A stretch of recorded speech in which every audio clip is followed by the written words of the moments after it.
જય માતાજી, જય શ્રી કૃષ્ણ મિત્રો, સ્વાગત છે તમારી મારી યુટ્યુબ ચેનલમાં। તો આજે છે ગણેશ ચોથ અને અમારા પરિવાર તરફથી તમને બધાને ગણેશ ચોથની હાર્દિક શુભકામના।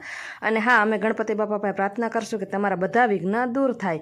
અને આજે જો મેં લાડવા બનાવવાની તૈયારી શરૂ કરી દીધી હતી, કેમ કે ગણપતિ બાપાને આપણે લાડવા ઝારવા હતા। તો જો હવે આપણે ગણપતિ બાપાની પૂજાની તૈયારી શરૂ કરી દીધી છે। જો આ બધું પંચામૃત છે, ફૂલ છે, લાડવા બની ગયા છે। અને આ જો ગણપતિ બાપાની પૂજા શરૂ કરી દીધી છે। આપણે પંચામૃત ને જળાભિષેકથી ગણપતિ બાપાની પૂજા શરૂ કરી દીધી છે। જો આપણે હવે પંચામૃત નાખ્યું અને હવે આપણે પાણી રેડશું અને ગણપતિ બાપાને સાફ કરીને જો આપણે મસ્ત મજાની પૂજા કરી લીધી છે। હવે ગણપતિ બાપાને કેવો લાગે ગણપતિ, દર્શન કરી લ્યો બધાય। અને વિશાલને ફોન કર્યો કે તમે ક્યારે આવશો, મોડું થશે કે શું? તો કે હા। તો એ તો જો આજે એનું જંગી કામ ઉપાડ્યું છે મોટર કાઢવા માટેનું।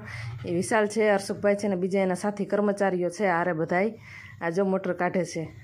એ કે જો હું આવું કામ કરું, હું આવીશ મોડો, થોડીક વાર લાગશે મારી કે આવવામાં। મેં કીધું સારું ચાલો। અને આજે જો મેં બનાવવા માંડીશું ભજીયા, લાડવા કર્યા તો મેં તો ભજીયા બનાવી નાખો વાર। જો વિશાલ આવી ગયા છે અને હવે જમવા બેસી ગયા છે। વિશાલને કીધું કેવા બન્યા ભજીયા? તો કે એકદમ મસ્તી નહીં કે ભજીયા બન્યા છે। તો જો હવે આપણે પણ હવે જમી લઈએ। હજી તો ભજીયાના લોટવાળા હાથ છે। જય માતાજી, જય શ્રી કૃષ્ણ, આવજો। જો અમારા બ્લોગ જોવા ગમતા હોય તો અમારી ચેનલને લાઈક કરો, શેર કરો અને સબસ્ક્રાઈબ કરો। આવજો, જય